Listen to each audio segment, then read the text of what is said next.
एक बार फिर से नॉर्थ बिहार कॉमर्स क्लासेस के डिजिटल प्लेटफॉर्म यूट्यूब चैनल पर सभी छात्रों का स्वागत है। अभी हम बीकॉम पार्ट 1 बीसीए पार्ट 1 और 11th के छात्रों के लिए डेप्रीसिएशन चैप्टर पढ़ाएंगे। और डेप्रीसिएशन चैप्टर में प्रीवियस 3 लेक्चर हो चुका है। आपको लेक्चर 1 में इंट्रोडक्शन कंसेप्चुअल थीम को रखा गया, लेक्चर 2 में कंसेप्ट को दिखाया गया, एसएलएम को दिखा गया और लेक्चर 3 में WVD मेथड किए थे। एक छात्र का क्वेश्चन आया है, क्वेश्चन नंबर 3 है, एसएलएम मेथड से है, वो हम बताएंगे जस्ट। लेकिन एक बात सूचना सुन लीजिए, जो 10वीं के छात्र पास किए हैं और रिजल्ट में चाहते हैं नंबर 1 रहें, बिहार बोर्ड का स्टेट टॉपर बनना चाहते हैं, अपना सर्वोच्च स्थान सुनिश्चित करना चाहते हैं, तो देर नहीं हो जाए, इसलिए आज ही ज्वाइन कर लें कुंदन सर के साथ। और आपको मैं ऊपर सर्वोच्च स्थान दिलाने का पूरा वादा करता हूं। 2022 का टॉपर बनने के लिए आज और अभी से आप तैयारी शुरू कर दीजिए। 1 महीना पूरा जो निःशुल्क है, इसमें कोई शुल्क नहीं लगेगा। आपको डिजिटली रूप से आपको पढ़ाया जाएगा बेसिक कंसेप्ट को, और जुलाई से रेगुलर क्लास शुरू हो जाएगी, तो युद्ध स्तर पर हम लोग पढ़ेंगे। तो 11th के छात्रों को ज़्यादा से ज़्यादा ऑनलाइन माध्यम से तत्काल जुड़ जाना है। और जो छात्र पुराने छात्र हैं, उनके रिलेटिव लोग हैं, तो उनको सही मार्गदर्शन करें, क्योंकि मार्केट में बहुत ज़्यादा रूमर है, उससे दूर रहें और अच्छे कैरियर के विकल्प को चुनें। आइए तो हम प्रश्न को समझें। जो छात्र हमें प्रश्न भेजे हैं उसको बताते हैं। कोई भी छात्र को और भी डेप्रीसिएशन से प्रश्न हो तो ज़रूर भेजें, मैं उसको लेक्चर के माध्यम से यूट्यूब पर अपलोड कर दूंगा वीडियो। एक छात्र ने भेजा है, उसको मैं बोर्ड पर क्वेश्चन को लिख दिया हूँ। आइए क्वेश्चन को पहले समझ लें। क्वेश्चन को बहुत ही बारीकी से समझना चाहिए। प्रश्न है आपका, A transport company purchased 5 trucks of rupees 4 lakh each on April 1st, 2013. The company write off depreciation at the rate of 20% per annum on original cost and the observed calendar year as the accounting year. On October 1st, 2015, one of the truck involved in an accident and it's completely destroyed. Insurance company pays 1,75,000 in full settlement of the claim. On the same date, the company purchased old trucks for 2,20,000 and spent rupees 20,000 on its overhauling. Prepared truck accounts for 3 years ends 31st December 2015. प्रश्न को इसका सारांश के रूप में ले क्या क्या आ रहा है।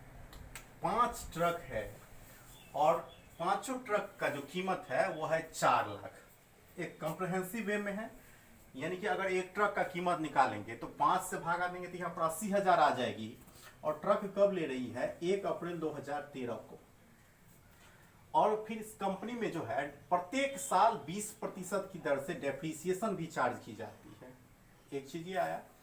और जो वर्ष खत्म होता है, फाइनेंशियल ईयर 2 टाइप से चलता है, 1 अप्रैल से लेकर 31 मार्च तक, और यदि कैलेंडर ईयर लिख देता है तो 1 जनवरी से 31 दिसंबर तक। यहाँ लिख दिया है कैलेंडर ईयर ही इसका फाइनेंशियल ईयर यानी अकाउंटिंग ईयर है, अर्थात जनवरी टू दिसंबर है। लेकिन रोचक बात क्या है, अप्रैल में खरीद रहा है, यानी कि इसमें 9 महीना का लगेगा डेप्रीसिएशन फर्स्ट साल में, लेकिन बाद वाले साल में जैसे जैसे हो रहा है। तो यहाँ तक ये बात हुआ। लेकिन देखिए संयोग, देखिए ट्रांसपोर्ट कंपनी है, यातायात गुड्स को ढोने वाली कंपनी है, सामान सब जो जाती है, यातायात और सामान सब ढोने वाली, तो वो जब यातायात करते हैं, संयोग है गाड़ी एक्सीडेंट भी करती है। इसका एक ट्रक एक्सीडेंट कर गया, और एक्सीडेंट करने के बाद दुर्भाग्य देखिए कि पूरा बर्बाद हो गया, डिस्ट्रॉय, नष्ट हो गया, पूरा कहता है कि डिस्ट्रॉय हो गया। लेकिन आजकल गाड़ी का, व्हीकल का इंश्योरेंस है, हर चीज का इंश्योरेंस रहता है। तो इंश्योरेंस कंपनी के पास क्लेम किया गया कि हमारा ये नष्ट हो गया, आपका इसका हमको दीजिए पैसा। कंपनी ने कहा कि अच्छा, अब तो इस आपका नया ट्रक नहीं न था, पुराना ट्रक था, 1-2 साल चल चुका था, 1,75,000 रुपया वो मुआवजा के तौर पर, फुल सेटलमेंट के तौर पर दे दिया वो। ऑन द सेम डेट, जिस दिन पैसा दिया इसको 1 अक्टूबर को, उसी दिन कंपनी क्या करता है, जो ट्रांसपोर्टेशन कंपनी है, वह एक पुराना ट्रक खरीद लेती है, क्योंकि कामकाज है, उसको 5 ट्रक का रिक्वायरमेंट है। तो पुराना ट्रक जो खरीदती है वो 2,20,000 में, लेकिन ओवरबैलिंग कराने का खर्च है इसको 20,000। तो स्थापित करने में जैसे मशीन खर्च होता था, तो कोई व्हीकल को ओवरबैलिंग का मतलब हुआ उसको फिर से एक नया तरह से बना देना। तो 20,000 भी जुड़ जाएगा इस पर। और इसके लिए कहता है आपको 3 साल का मशीन अकाउंट बनाने के लिए, जो अंतिम वर्ष होगा 31 दिसंबर 2015।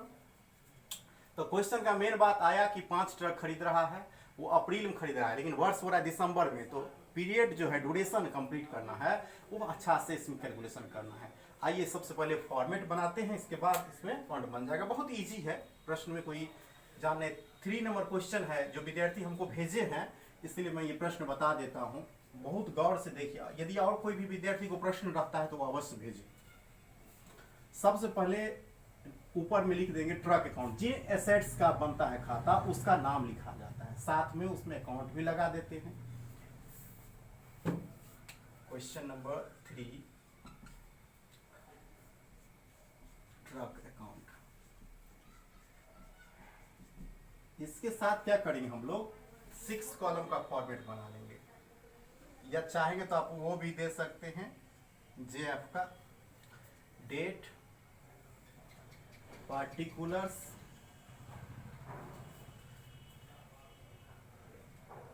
फॉर्मेटिंग के लिए दे दीजिए, ये भी कोई दिक्कत नहीं है। और अमाउंट, ये तो हुआ डेबिट भाग का, क्योंकि ये सब जो अकाउंट है वो लेजर बेस्ड अकाउंट है। फिर होगा डेट, फिर होगा पार्टिकुलर्स, फिर होगा जेएफ, और फिर होगा अमाउंट। यहां पर दे देंगे date, particulars, JF, amount, date,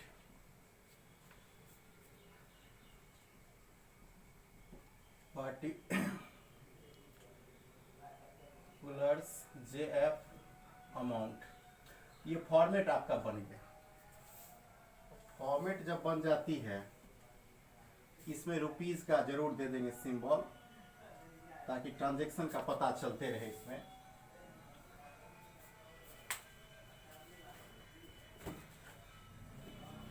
सबसे पहले ये ध्यान रखेंगे, जो एसेट्स कब खरीद रहा है वो ध्यान देंगे। यहाँ पर 1 अप्रैल को खरीद रहा है,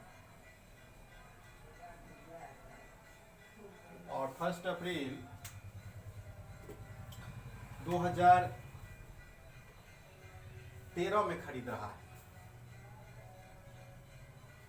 तो यहाँ पर जितना का खरीदेगा तो ये टू बैंक अकाउंट दे देंगे, खरीदने का बैंक अकाउंट। 5 मशीन था, ट्रक था, इसमें 20 लाख का, 20 लाख का, 4 लाख का इसमें दिया हुआ, 20 लाख का, सॉरी 20 लाख का 4 ट्रक खरीद रहा है, 20 लाख।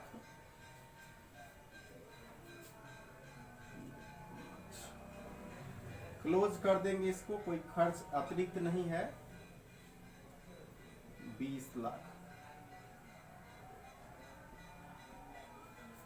यहां भी क्लोज कर देंगे इसको, 20 लाख। अब देखिए इसको करना क्या है, आपको डेप्रिसिएशन चार्ज करना है। तो एसेट्स तो देते करेंगे, सूत्र आपको मालूम है, 20 लाख गुने 20% है, 20/100, और जो इसमें मंथ है, पीरियड कैलकुलेशन कर लेंगे। देखिए इसका एंडिंग ईयर जो है दिसंबर है, तो अप्रैल से लेंगे, तो 1 अप्रैल है तो अप्रैल पूरा हो जाएगा, अप्रैल, मई, जून, जुलाई, अगस्त, सितंबर, अक्टूबर। तो यहाँ पर जो हमको जाता है अक्टूबर, नवंबर, दिसंबर, टोटल कितना होता है, 9 महीना का होता है। जनवरी, फरवरी, मार्च छोड़ के 9 महीना होता है। 9 महीना का जो हम लोग निकालेंगे डेप्रिसिएशन,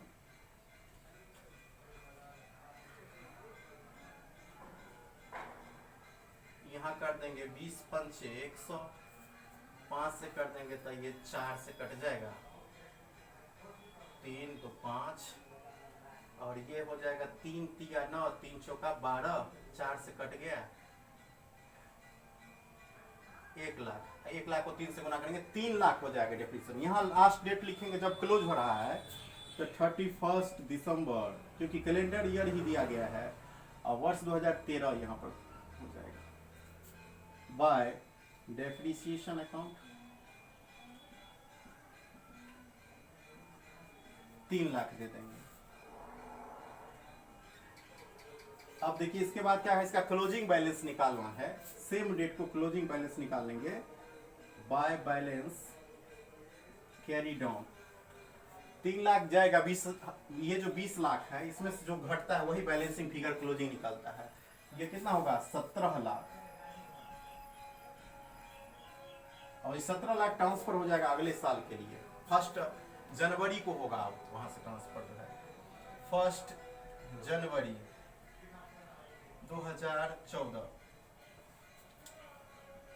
टू बैंक अकाउंट। इस साल जो है सो कोई सामान नहीं खरीद रहा है, 15 में खरीद रहा है, यहाँ सिर्फ बैलेंस को ट्रांसफर कर देंगे 17 लाख।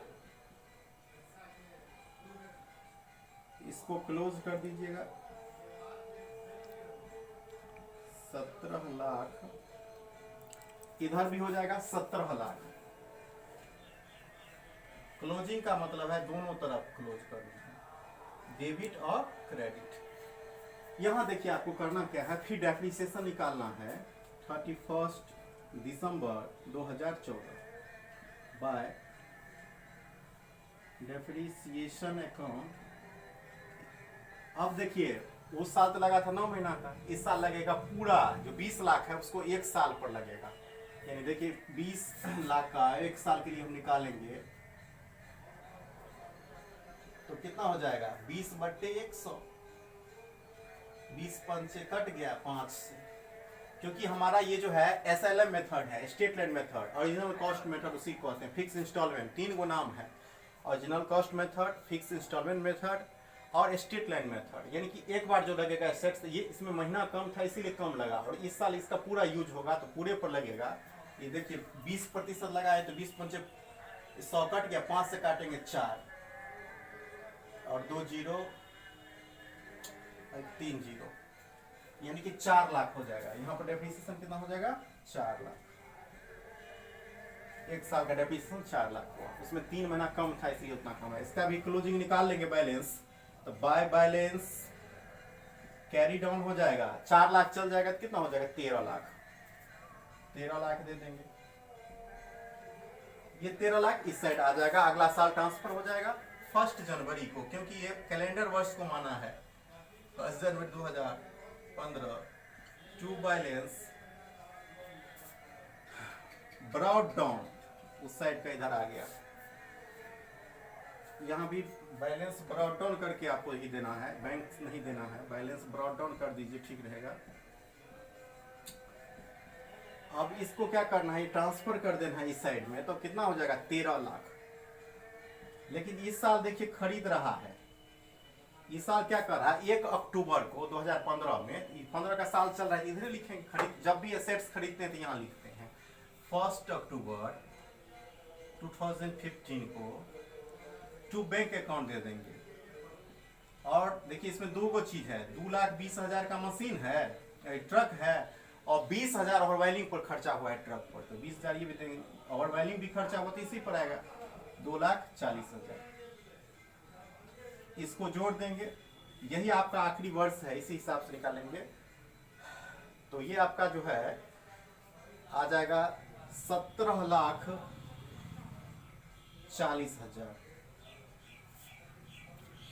17,40,000 कर देंगे। सॉरी, इसका 15 लाख, 13 2 15,40,000, फिर इसको भी इस साइड दे देंगे 15,40,000। ये हमारा क्लोजिंग फिगर आ गया इस साल। लेकिन आपको केयरफुली डेप्रिसिएशन चार्ज करना है, क्योंकि एक मशीन उसका बर्बाद हो गया है अक्टूबर में, लेकिन उससे मिल कितना रहा है 100 पहले लिख देंगे। तो 1 अक्टूबर, देखिए अन्य साल लिखते थे दिसंबर में, यहाँ अक्टूबर में लिखे क्योंकि अक्टूबर में एक्सीडेंट हो गया। 1 अक्टूबर 2015 को बाय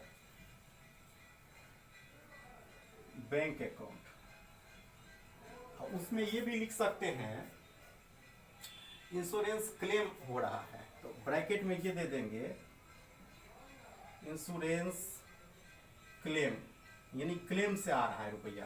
किससे पैसा आ रहा है? इंश्योरेंस क्लेम से। 1,75,000 रुपया। आपका सामान जितना भी बर्बाद हुआ है एक ट्रक का, उसका 1,75,000 आ रहा है। ठीक है, यहाँ तक तो ठीक था, कोई दिक्कत नहीं।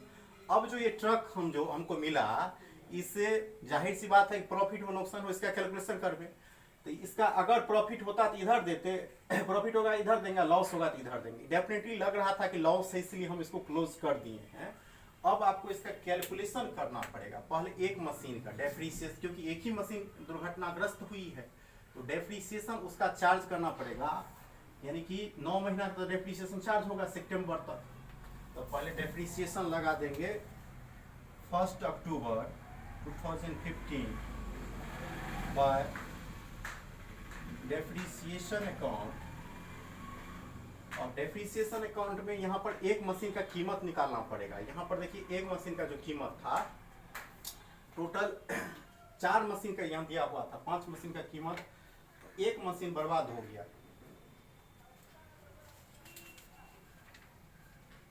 5 ठो 20 लाख में 5 ट्रक था।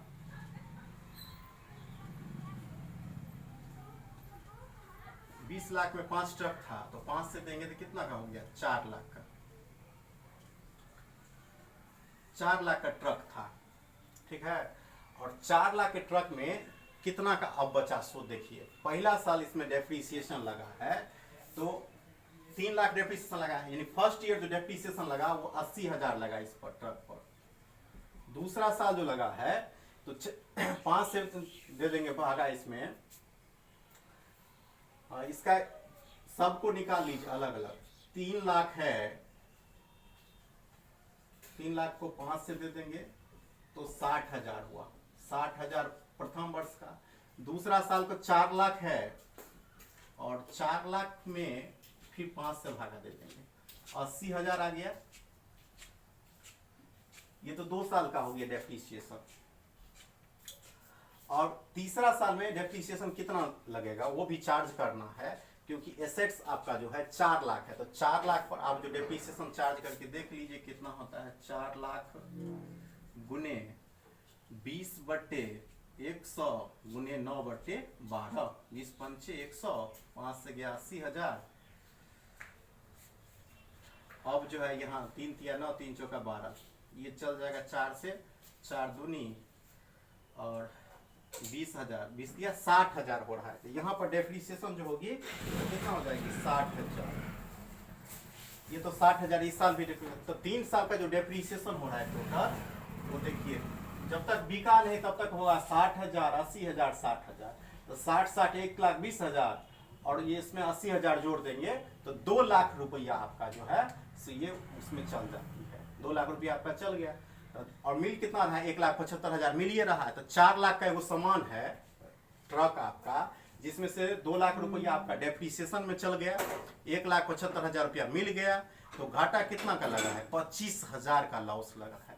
उसको उस साइड में आप दिखा देंगे। यहाँ पर प्रश्न के अनुसार बाय बाय यहाँ पर दे देंगे। डेप्रीसिएशन एक और उसके बाद चार्ज करना पड़ेगा। 1 अक्टूबर 2015 बाय प्रॉफिट P&L अकाउंट 25,000 रुपया यहाँ दे देंगे। उसके बाद क्या करेंगे, डेप्रीसिएशन जो बाकी है वो भी लगाना है आपको। तो डेप्रीसिएशन लगा देंगे। 2 एसेट्स जो बचा है,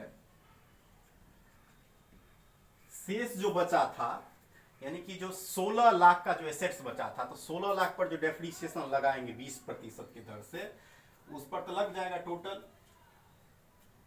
तो आपको उसका डेप्रीसिएशन निकालना होगा। तो उसका 16 लाख का निकालेगा तो 16 दूनी 32, यानी 3,20,000 डेप्रीसिएशन आ जाएगी उसको। 3,32,000 वो तो उस पर हुआ। देखिए ये जो खरीदे हैं 2,20,000 प्लस 20,000, यानी 2,40,000 पर डेप्रीसिएशन फिर 20% कितना निकलेगा, इसका जो है कितना दिन का निकलेगा, अब 3 महीना का ही निकलेगा, 4 महीना का निकलेगा, क्योंकि अक्टूबर में लिया, अक्टूबर नवंबर दिसंबर 3 महीना का मात्र हुआ इसमें। तो 3 महीना का इसका डेप्रीसिएशन निकालिए। तो 2,40,000 का 12,000 यहाँ पर दे, 12 दूनी 24,000,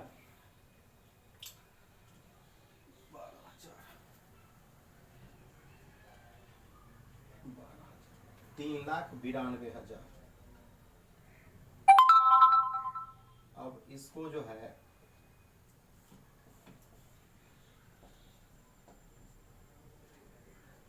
इस सभी को जोड़ के इससे बैलेंसिंग फिगर निकालेंगे, बैलेंस फिगर हम लोग निकाल लेंगे। तो इस सब को जोड़ लेंगे, देख लीजिए यहाँ पर कितना हो रहा है, 1,75,000, 60,000, 25,000, 3,92,000 और 15,40,000 में से घटा देंगे तो आपको आ जाएगा 9,48,000, 9,48,000 दे देंगे। पुनः एक बार मैं सबको कंक्लूजन के तौर पर समझा रहा हूँ, ध्यान दीजिएगा। ये सब तो रफ है, इसको मैं हटा देता हूँ, इसकी कोई आवश्यकता नहीं है, परंतु आप लोग को करना पड़ेगा, रफ कहीं पर लिखना पड़ेगा, स्पष्ट रूप से एक नोट बनाकर लिख सकते हैं। जैसे क्लास में हम आप लोग को नोट लिखा देते हैं, उसी तरीका से नोट भी लिख ले रहे हैं। थोड़ा ध्यानपूर्वक देखिएगा। देखिए एक ट्रांसपोर्ट कंपनी है, मेरे और फोकस कीजिएगा, एक ध्यान दीजिएगा मेरे और पूरा ध्यान दीजिए। एक ट्रांसपोर्ट कंपनी है, वह क्या करती है, 5 ट्रक खरीदती है। कितना में? 20 लाख में। कौन था? एक ट्रांसपोर्ट कंपनी, वो 5 ट्रक खरीदती है 20 लाख में। कब खरीदते हैं? 1 अप्रैल 2013 को खरीद रही है, ठीक है। और तो जैसे कैलेंडर वर्ष में इसका खत्म हो रहा है, अकाउंटिंग ईयर जो इसका है कैलेंडर ईयर मिस हो गया, यहाँ पर 1 जनवरी से शुरू होती है और दिसंबर में अंत होती है। अप्रैल में खरीदा है तो स्वाभाविक है पहला साल 9 महीना का लगा, 9 महीना का हमने डेप्रिसिएशन यहाँ लगाया 20 लाख का, तो 3 लाख आया, ठीक है। यहाँ तक समझ गया। अगला साल में कुछ नहीं खरीदता है तो यही बैलेंस क्या हुआ, 17 लाख जो बचा, यानी 20 लाख का सामान एक साल में घट के 17 लाख पर आया, वो ट्रांसफर हो गया। SLM मेथड है, इसलिए क्या हुआ, 20 लाख पर लगेगा, यानी कि जो ओरिजिनल कॉस्ट है बुक वैल्यू उसी पर लग गया डेप्रिसिएशन। अब इसका जो हम निकाले 20 लाख का जो निकाले 20%, एक साल का 12 महीना का, तो 4 लाख आया। दूसरा साल तक कुछ नहीं है। तीसरा साल में होता है एक दुर्भाग्यपूर्ण घटना, 1 अक्टूबर 2015 को ट्रक एक्सीडेंट कर जाती है और एक्सीडेंट करने के बाद पूरा डिस्ट्रॉय, नष्ट हो जाता है, बर्बाद हो जाता है। मालिक चिंता में रहता है, ट्रक को जो है इंश्योरेंस क्लेम करता है, 1,75,000 रुपया मिलता है। लेकिन सोचिए जो 2 साल के बाद इतना डेप्रिसिएशन लग रहा है 20%, तो उतना का सामान थोड़ी रह गया। आप 2 साल पहले कोई मोबाइल खरीदे, आप फूट गया, तो अब उतना का तो नहीं था, मोबाइल यूज भी किए। वही बात है ट्रक पर भी, 2 साल यूज किया तो उसका 2 साल का डेप्रिसिएशन तो यहाँ हो गया था। इसके अलग अलग दोनों को निकाले, पहला साल 60,000 और दूसरा साल 80,000 लगा था, और तीसरा साल में अक्टूबर में जाकर हुआ है, तो जनवरी से वहाँ सितंबर तक लगा है, तो फिर वहाँ पर 60,000 हुआ। यानी कि जो 4 लाख का ट्रक था एक ठो, उसमें समझिए कि 2 लाख डेप्रिसिएशन हो गया पूरा। 2 लाख डेप्रिसिएशन हुआ तो बचा कितना का ट्रक था, 2 लाख का। 1,75,000 रुपया इंश्योरेंस कंपनी दे दिया, तो 25,000 घाटा। जब बेचने से या कुछ होने से घाटा लगेगा तो इससे दिखाएंगे, इसीलिए प्रॉफिट एंड लॉस अकाउंट दिखाया गया है यहाँ पर आपको 25,000 रुपया, ठीक है। और 60,000 रुपया जो है वो डेप्रिसिएशन का यहाँ पर लगाया गया है, और इंश्योरेंस क्लेम से आया है 1,75,000 रुपया। उसके बाद जो बैलेंसिंग निकल गया है 9,48,000 रुपया, वो लिखा गया है।